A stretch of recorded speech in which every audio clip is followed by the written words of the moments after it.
the bell icon on the YouTube app and never miss another update. Hello friends, स्वागत है आप सभी लोगों का एक बार फिर से हमारे यूट्यूब चैनल कंप्यूटर टेक ज्ञान पे। Welcome to you my YouTube channel computer tech ज्ञान। आज के इस वीडियो में हम जानेंगे ओपनिंग एंट्री के बारे में। जैसे कि पिछले वीडियो में हमने आपको बताया था कंपाउंड एंट्री के बारे में और जनरल एंट्री के बारे में, तो आज यहाँ पे ओपनिंग एंट्री सिर्फ अगर आपका एंट्री अगर शुरुआत होता है पूरे साल में, तो जब आपका अप्रैल का महीना शुरुआत होता है तो उसमें चालू होता है, तो यह सिर्फ एक दिन के लिए किया जाता है इस एंट्री को। इस एंट्री में आपके एसेट होते हैं और आपका लायबिलिटी होती है, जो उसे सिर्फ एक ही दिन में पूरा किया जाता है। तो यह एक दिन में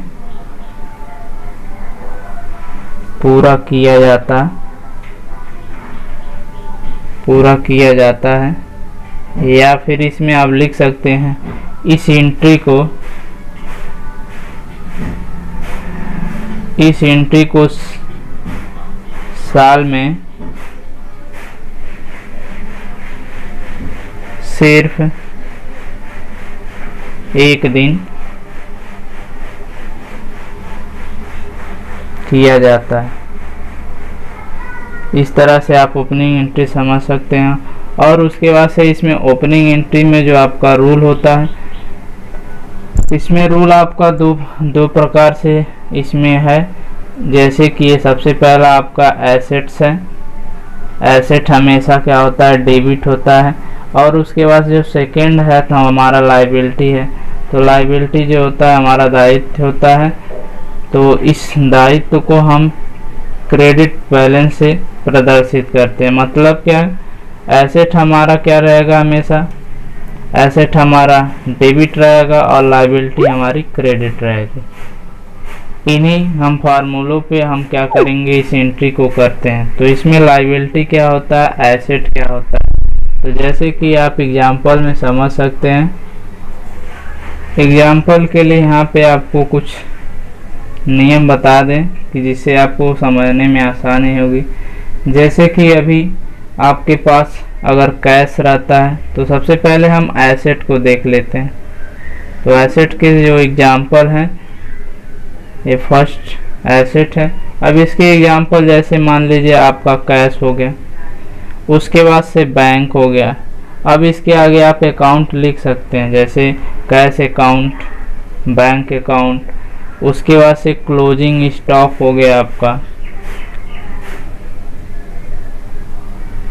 क्लोजिंग स्टॉक अकाउंट। उसके बाद से डेबिटर अगर इसमें आते हैं तो इसकी एंट्री हम डेबिट बैलेंस से दिखाएंगे। उसके बाद से है बिल रिसीवर। यहाँ पे अकाउंट आप ज़रूर लिख लीजिएगा, अकाउंट। उसके बाद से बिल्डिंग अकाउंट, ये आपके एसेट हो जाएंगे। उसके बाद से फर्नीचर अकाउंट भी आपका एसेट हो जाएगा। उसके बाद से लैंड बूम जो आपकी होती है। उसके बाद से आपका प्लांट है, प्लांट अकाउंट। उसके बाद से मशीनरी। इस तरह से अगर आपको क्वेश्चन मिलते हैं, इसकी एंट्री करनी रहेगी। अगर इसको लेजर में दिखाना रहेगा तो इसे हम किससे दिखाएंगे, डेबिट बैलेंस। इतना समझने के लिए आपका कुछ एग्जांपल है। सेकंड जो आपका दिया हुआ है, सेकंड में आपका लायबिलिटी है, जो आपका दायित्व होता है, जिम्मेदारी होती है। अब लायबिलिटी का कुछ एग्जांपल हम देख लेते हैं। जैसे इसमें आपका डेबिटर अकाउंट है, तो यहाँ पे इसका अपोजिट क्या हो जाएगा, क्रेडिटर अकाउंट इसमें आते हैं, तो उसे हम क्रेडिट बैलेंस से दिखाएंगे। उसके बाद से बिल पेएबल, बिल अगर आप जमा करते हैं तो वो आपकी लायबिलिटी हो गई। बैंक लोन, अगर आप बैंक से लोन लेते हैं तो भी आपकी एक लायबिलिटी हो गई, उसे आपको जमा करना है। उसके बाद से बैंक ओवरड्राफ्ट है, ओवरड्राफ्ट अकाउंट। उसके बाद से इसी तरह से आपके एग्जाम्पल आपके लायबिलिटी के होते हैं। इस तरह से आप समझ सकते हैं कि एसेट के एग्जाम्पल और लायबिलिटी के एग्जाम्पल जो दोनों आपके अलग अलग हैं, एसेट है और लायबिलिटी है।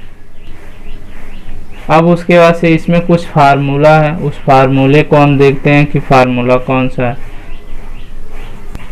इसमें जो फार्मूला दिया हुआ है वो आपका फार्मूला कुछ इस प्रकार से है, जिसे आप याद कर सकते हैं, लिखना चाहते हैं तो लिख भी सकते हैं और इसे कॉपी पे नोट भी करते चलें, जिससे आपको बाद में अगर आप इसे देख कर एक बार देख लेते हैं तो आपको याद होने में दिक्कत नहीं होगी। तो सबसे पहला जो फार्मूला है, जैसे मान लीजिए अगर हमको कैपिटल निकालना है, तो कैपिटल निकालना है तो उसके लिए एसेट जो आपका रहेगा, पूरी एसेट्स में से लायबिलिटी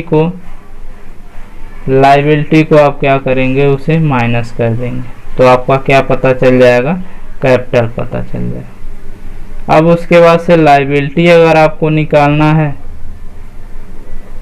लायबिलिटी, तो लायबिलिटी के लिए आपका फार्मूला है लायबिलिटी बराबर लायबिलिटी इक्वल एसेट। एसेट में से क्या करेंगे, कैपिटल को निकालेंगे। ये आपका सेकेंड फार्मूला है। थर्ड फार्मूला जो आपका है, एसेट अगर निकालना है, कैपिटल निकालना था तो एसेट में से लायबिलिटी को माइनस किए हैं लायबिलिटी। अब लायबिलिटी आपकी इधर आती है तो एसेट आपका यहीं पे रहेगा, कैपिटल आपका राइट साइड में हो जाएगा। अगर यहीं पे आपको एसेट निकालना है, एसेट इस फार्मूले से ले लीजिए,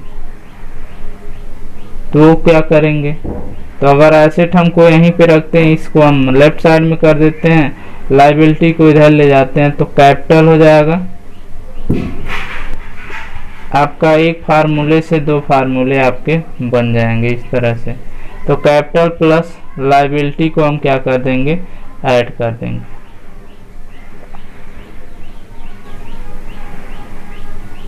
इस तरह से आप फार्मूले को नोट करके याद भी कर सकते हैं। अब उसके बाद से कुछ नोट्स इसमें दिए गए हैं जो आपको वेरी इम्पॉर्टेंट है, जो आपको एंट्री करते समय आपको ध्यान में रखना है। तो इसमें नोट्स क्या क्या हैं उसको हम देखते हैं। सबसे पहला जो नोट दिया हुआ है, सबसे पहला जो आपका नोट है, अगर आपका कैपिटल अकाउंट आता है, अगर मान लीजिए एसेट अगर निकाल रहे हैं, लायबिलिटी निकाल रहे हैं, तो आपका एसेट ज़्यादा हो जा रहा है, लायबिलिटी कम हो जा रहा है, तो उसके लिए कैपिटल अकाउंट का हम बीएम निकालते हैं। इसमें आपको दोनों जो एंट्री किए रहते हैं, एसेट और आपकी जो लायबिलिटी होती है, उन दोनों को बराबर करना रहता है। तो कैपिटल अकाउंट उसमें निकालेंगे, निकालने के लिए आपको 2 लगाना होगा, तो 2 कैपिटल अकाउंट बीएफ, ये आपको याद रखना है, इसमें ये लगाते हैं।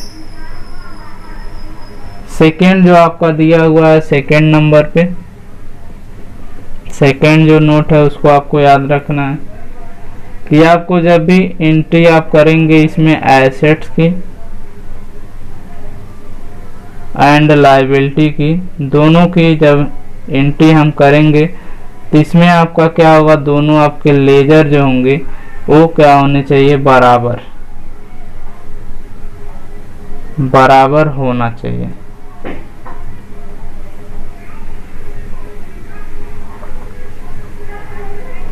अब इसका लेजर जब इसकी एंट्री आप कर देंगे तो थर्ड नंबर पे आपको ध्यान देना है। थर्ड नंबर पे आपको नरेशन, जब आप लिखते हैं नरेशन, तो उस नरेशन में आप being the opening entry passed on पर बैलेंस को आप लिख सकते हैं।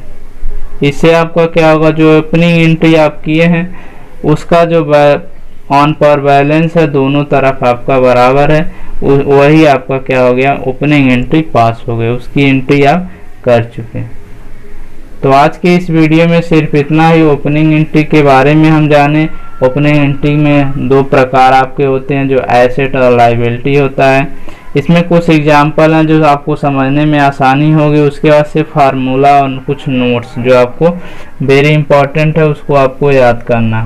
तो मिलते हैं नेक्स्ट वीडियो में, तब तक के लिए थैंक यू। जय हिंद, जय भारत।